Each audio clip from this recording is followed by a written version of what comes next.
Commissioner from Connecticut. Thank you, Mr. President. A few of the previous speakers mentioned the people, and this is the source of my opposition to this proposal, and that is that it negates the will of the people in elections.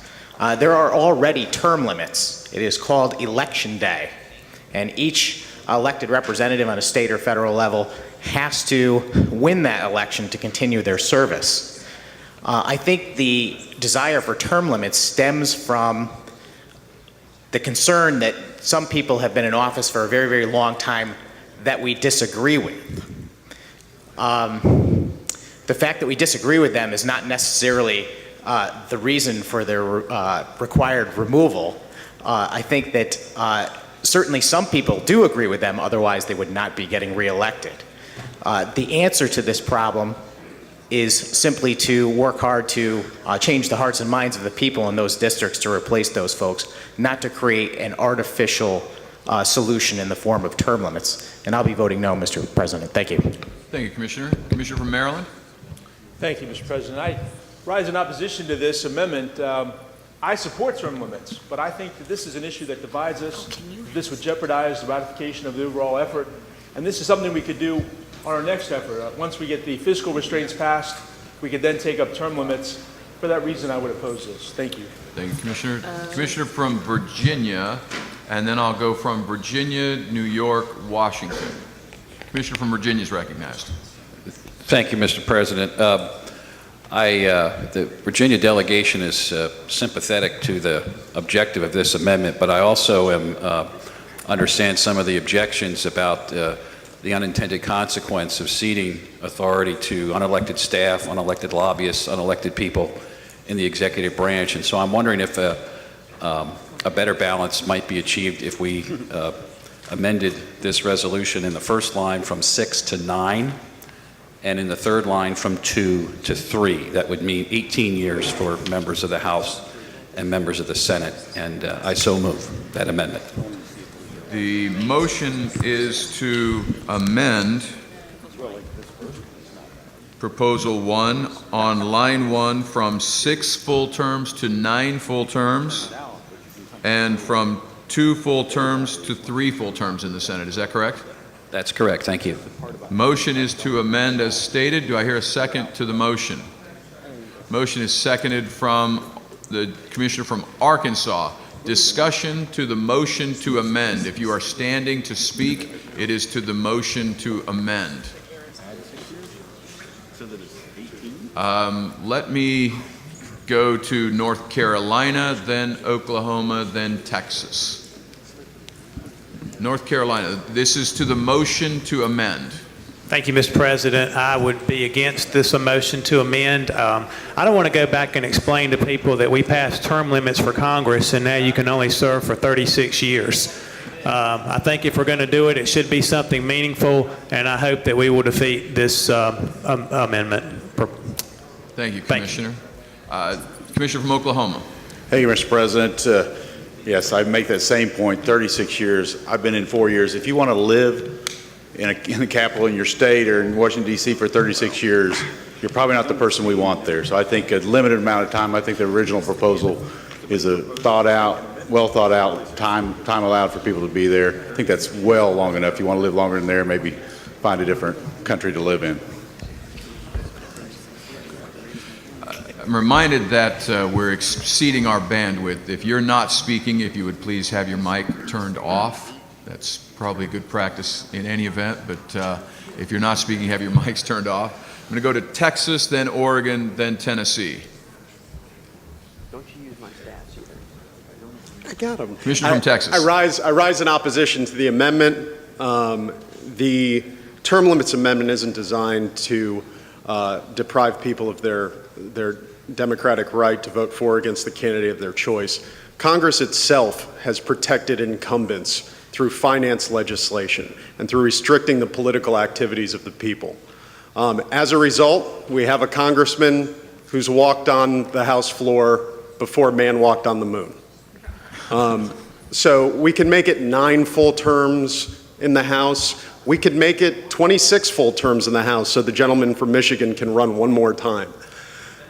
But it isn't going to be effective. What people want to see is an amendment that prevents Congress from protecting itself. Now, term limits on a state level where we're closer to the people might be you might have an argument that the people truly have a choice of their local representatives because they can walk house to house, speak to the people they represent, and the people know their representatives. But on a congressional level, the districts are too big and there's too much money. That's why term limits are so popular. And we can't have a convention like this with a group of elected officials defeating a term limits amendment to protect themselves. So I rise in opposition to the amendment and in favor of the question. Thank you, Commissioner. Let me go to the Commissioner from Oregon, and then we'll go to Tennessee. Thank you, Mr. Chairman.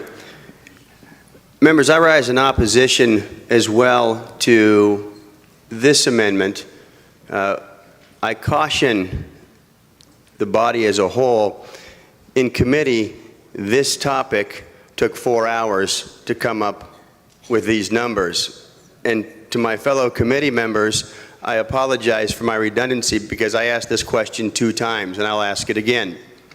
Whether it's 9 full terms, as the proposed amendment, or it's 6 full terms, what is the problem you're trying to get at?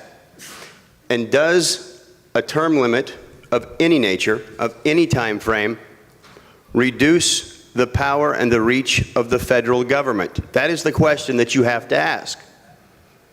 If it does not, as the arguments that are made by those that are restricted with term limits in their states, that the power goes to the bureaucracy. Fair argument. By throwing out people that have experience, that are good people, that are representing their people, is that a good thing? You have to answer that question in supporting this or opposing this. Statistically, a member of Congress serves on average 9 years, currently. A member of the U.S. Senate serves 13 on average. Now, I don't understand that average. I get that. But that is the average. The career politician that we speak of isn't there anymore. Ask the good senator from Oklahoma. Ask the good senator from Kentucky. Ask the good senator from Florida. They don't want to be there. So are we putting symbolism over substance? The question is not, in my opinion, humble opinion, a number. It's what does it achieve? And does this proposal, or any proposal, shrink the reach of the federal government? And if it does not, it's probably not even germane to this convention. Thank you, Mr. Chairman. Thank you, Commissioner. Let me go to Tennessee. Tennessee would call a question on the motion to amend. Is that, Tennessee, is that? Mr. President, I move previous question. Okay, so the motion is to call a question on the motion to amend. Chairs of your delegation, to the motion to amend, please say, to call the question on the motion to amend, please say aye. Aye. Opposed to calling the question, please say nay. Nay. I'm going to rule that that passes. I'm going to place the vote on the motion to amend. To be clear, this is a vote whether or not to amend from 6 to 9 full terms in the House, from 2 to 3 full terms in the Senate. All in favor of the motion to amend, chairs of your delegations, please say aye. Opposed, please say nay. Nay. I'm going to rule that that fails. That motion fails. Let's go back to the underlying motion. Gentleman from West Virginia, do you want to speak to the underlying motion? Yes, Mr. President, thank you. Commissioner from West Virginia is recognized.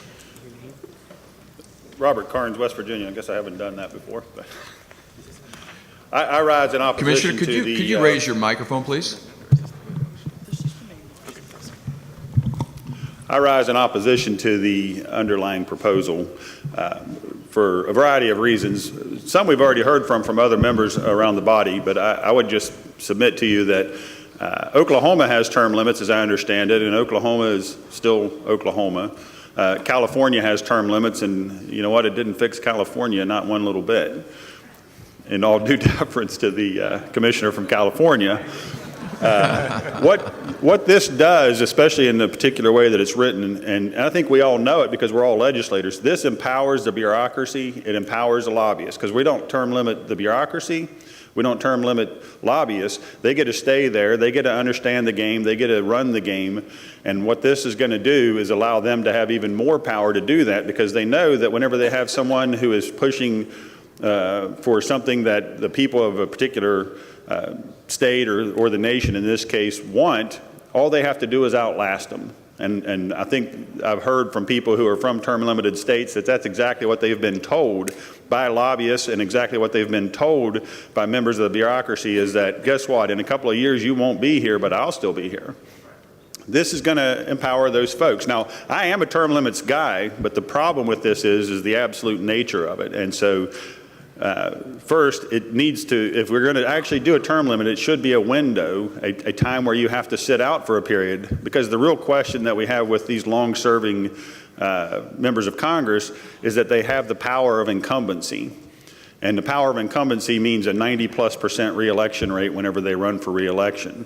If they were simply forced to sit out for even a term or two, it would break up that power of incumbency while still allowing the best of the best to come back and bring their institutional experience back to the table, which I think is something that's very important. So I can't support this particular term limits resolution because it doesn't contain that important ability to retain that institutional knowledge. Instead, it just throws them all out at the same time and empowers the bureaucracy, empowers the lobbyists, and disempowers the people's representatives in Congress. Thank you. Commissioner. Recognize the Commissioner from Florida. Thank you, Mr. President, and I will tell you freely, this is, I believe, the most important amendment we could consider here in this process. I think it is the most likely amendment that a actual convention will ever be able to adopt, and I will outline both my reasons of proponents for the proposal and why it would be the one most likely to be adopted. I always find it humorous that people say lobbyists are empowered by term limits. They seem to be the group that most often complains about term limits because they lose the influence that they have bought and accrued over the years with members who are now leaving. They are consistently the ones who complain the most. With the bureaucracy, that is to your Speaker and your President. We have a tradition of term limits now in Florida going back more than 20 years, and I can name by individual the members of the staff that have been dismissed as we prepare to enter this next session because they were acting inappropriately over the last 2 years. That is on your leadership to dismiss the people who are acting inappropriately and beyond their commission. We worry about balance of powers. Although this is, I think, rarely mentioned, the President has a term limit.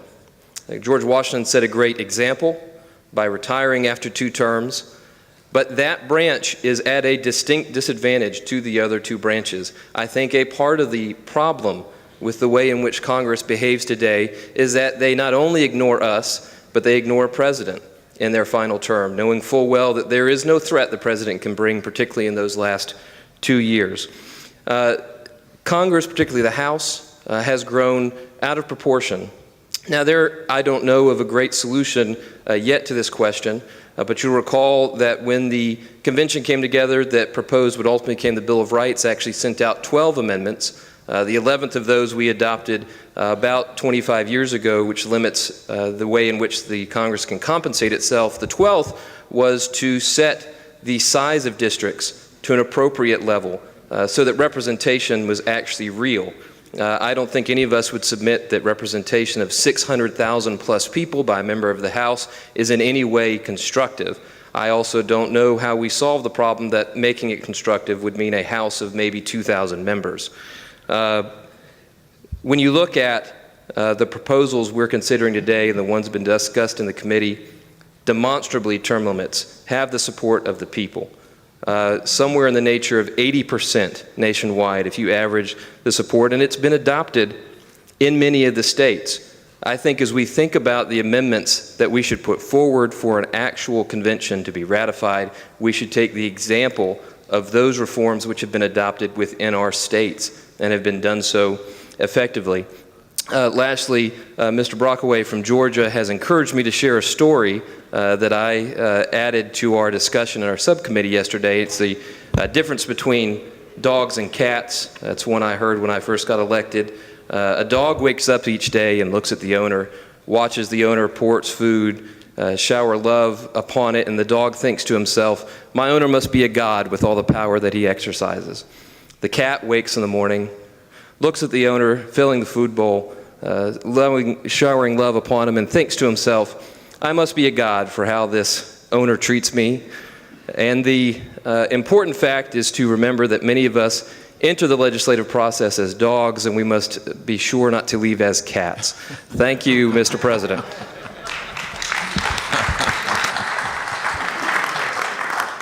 Thank you, Commissioner. I'm going to recognize the Commissioner from Washington, and then we'll go to Rhode Island, then Alabama. Thank you, Mr. President. Skylar Rood from Washington State. I would just like to talk a little bit about our state. The first legislative power protected in our state constitution is the power of the initiative, an example of direct democracy, which we value in our state.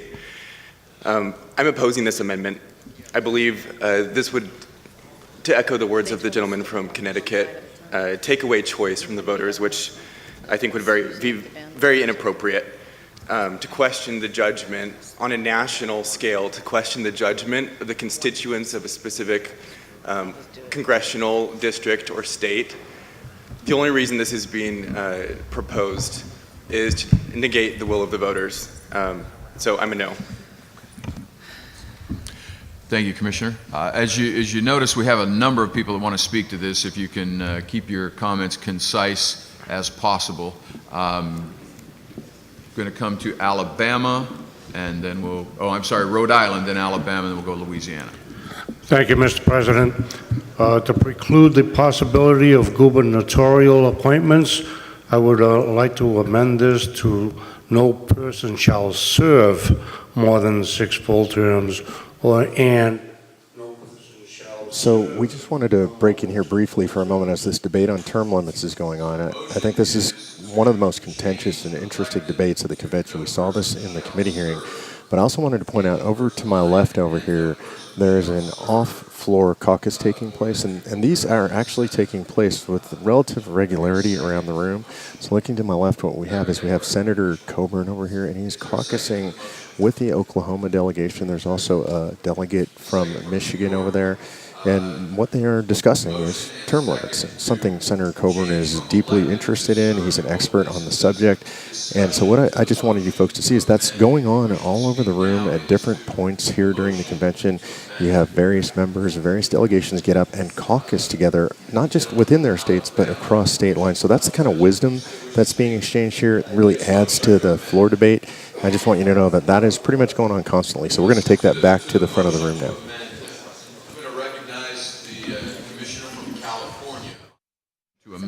Mr. President, we spent a good deal of time in committee discussing that. The concern with SERVE, which was the original proposal, was that it would not handle the instance of members of Congress that are appointed midterm to fill a vacancy. You could have a senator, for example, serve 2 years of the prior term and then effectively be allowed only 1 term to be elected.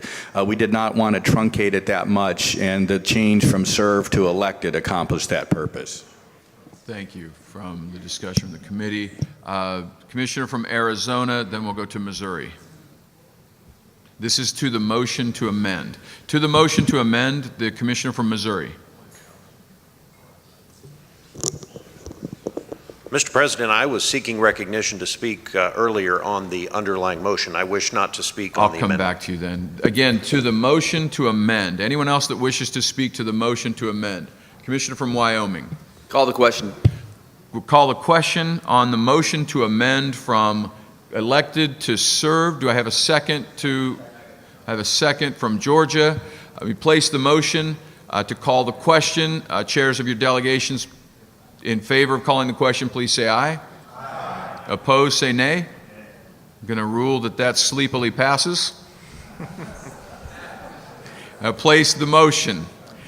In favor, this is in favor of amending. Chairs of your delegations, please say aye. Opposed to the motion to amend, please say nay. Nay. rule that that fails. We are back to the underlying motion now. We'll come back to the gentleman from Alabama, then Louisiana, then Missouri. Thank you, Mr. President. We are here to limit government. We are not here to limit the people. And the people of the great state of Alabama have seen fit to send two terrific United States senators to Washington, one elected in 1986 and one elected in 1996. And by doing this, by enacting term limits, we're not going to limit government. We're going to limit the will of the people of my state and yours to send our members to Congress for as long as we seem fit. And I would like to warn the smallest states that seniority has always been to the benefit of our states. Please keep those things in mind before we vote on this. Thank you, Mr. President. Thank you, Commissioner. We'll go to Louisiana and then Arizona, then I'm going to come over to Colorado. Mr. Chair. Oh, I'm sorry, I'll come back to you after that from Missouri. I had you on the list. Yes, Louisiana, Arizona, Missouri, then we'll come over. Mr. Chair, I'd call the question. Motion is to call the question on the underlying proposal. Do I hear a second? Second to call the question. In favor of calling the question on this proposal, chairs of your delegations, please say aye. Aye. Opposed, say nay. Nay. I'm going to rule that passes. The question has been called on the underlying motion to adopt Proposal 1. Let me go, Mr. Secretary. Let me place the motion. We did that already. We're now on the underlying motion. Mr. Secretary, roll call vote. If the delegation... Oh, I'm sorry. Excuse me. To the Vice Chair Hayes from the committee, summation on the motion. Thank you, Mr. President. And members, you've heard the discussion. We could beat this horse to death for the next 3 hours. And I think that would be cruel and unusual. So we should not do that. Brevity is rewarded. Thank you for being here.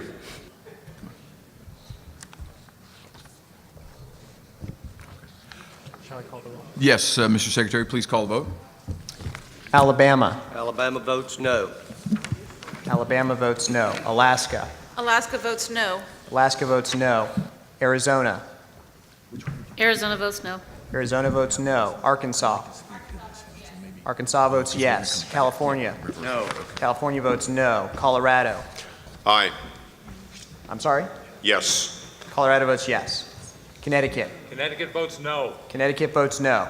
Delaware. Delaware votes yes. Delaware votes yes. Florida. Yes. Florida votes yes. Georgia. Georgia votes aye. Georgia votes yes. Hawaii. Abstain. Hawaii abstains. Idaho. Yes. Idaho votes yes. Illinois. Yes. Illinois votes yes. Indiana. Indiana votes yes. Iowa. Iowa abstains. Iowa abstains. Kansas. Kansas votes yes. Kansas votes yes. Kentucky. Kentucky votes no. Louisiana. Louisiana votes yes. Maine. Maine votes no. Maine votes no. Maryland. Maryland votes no. Maryland votes no. Massachusetts. Massachusetts votes yes. Massachusetts votes yes. Michigan. Michigan votes yes. Michigan votes yes. Minnesota. Yes. Minnesota votes yes. Mississippi. Mississippi votes yes. Mississippi votes yes. Missouri. Missouri votes yes. Missouri votes yes. Montana. Yes. Montana votes yes. Nebraska. Nebraska votes yes. Nebraska votes yes. Nevada. Nevada votes yes. Nevada votes yes. New Hampshire. New Hampshire votes no. New Hampshire votes no. New Jersey. New Jersey votes yes. New Mexico. New Mexico votes yes. New Mexico votes yes. New York. New York votes yes. New York votes yes. North Carolina. North Carolina votes yes. North Carolina votes yes. North Dakota. North Dakota votes yes. North Dakota votes yes. Ohio. Votes no. Ohio votes no. Oklahoma. Oklahoma votes yes. Oklahoma votes yes. Oregon. Oregon's delegation is divided. We abstain. Oregon abstains. Pennsylvania. Yes. Pennsylvania votes yes. Rhode Island. Yes. Rhode Island votes yes. South Carolina. South Carolina votes yes. South Dakota. South Dakota votes yes. South Dakota votes yes. Tennessee. Tennessee votes yes. Texas. Texas votes yes. Utah. Utah votes yes. Vermont. Vermont's been advised by their delegation to vote enthusiastically yes. Vermont enthusiastically votes yes. Virginia. Virginia votes yes. Washington. Washington votes no. West Virginia. West Virginia votes no. Wisconsin. Wisconsin votes yes. Wyoming. Wyoming votes yes. Mr. President, there are 35 yes, 12 no, and 3 abstentions. We'll rule that proposal number 1 from the Term Limits Committee passes.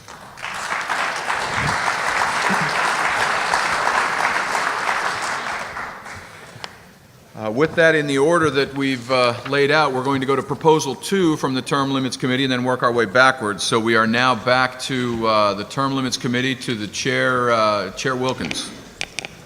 Mr. President, I yield to the pages of the resolution. Maker of this resolution is the Commissioner from Oklahoma. Commissioner from Oklahoma is recognized. Thank you, Mr. President. The concern about the expanding power of the United States Supreme Court through an unchallenged authority it has claimed for itself is well documented, so I won't elaborate on that and instead move directly to the proposal before you, which provides a check on the United States Supreme Court. It's pretty straightforward. You have the words in front of you.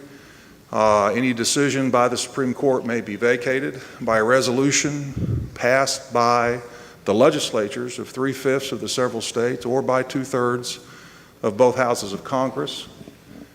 No state legislative resolution older than 5 years will be counted to aggregate the necessary number, which simply means if your resolution is older than 5 years, you need to revisit that to make it count. Section 2, a decision that is vacated within 6 months of the date of the entry of the judgment shall result in a vacation of the judgment itself. If it's longer than that and is vacated, it won't disturb the judgment as between the named parties, but it won't have the effect of becoming law, if you want to look at it that way. The congressional override is not subject to a presidential veto and not subject to litigation or review or any federal or state court. The state's override shall not be the subject of litigation or review in any federal or state court or oversight or interference by Congress or the President. Let me say that those last 2 sections got some discussion, and there is an opinion they may not be necessary to this amendment. We left them in, the thought being when people vote on this, we need clarity. As you know, very smart people produced by our law schools often find ways to read intent that isn't there. That said, I will move on to invite any of the committee members to help me clarify anything I may have misstated or omitted. I also understand there may be an amendment. Either way, I yield to questions. Okay, the motion then is to move Proposal 2 of the Term Limits Committee. Do I have a second? Second, Michigan. Second to the motion from Michigan. Discussion to the motion. I recognize the gentleman from Oregon. Thank you, Mr. Chairman. I've got an amendment at the desk I'd like to offer. That's in order. We have a motion to amend. Is that text available to us, Mr. Secretary? Which amendment is this?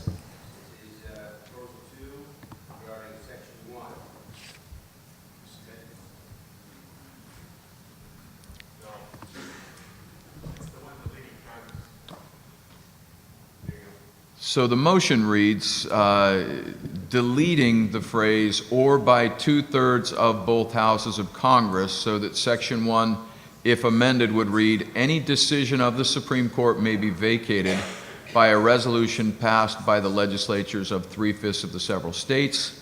No legislative resolution older than 5 years shall be counted to aggregate the necessary number.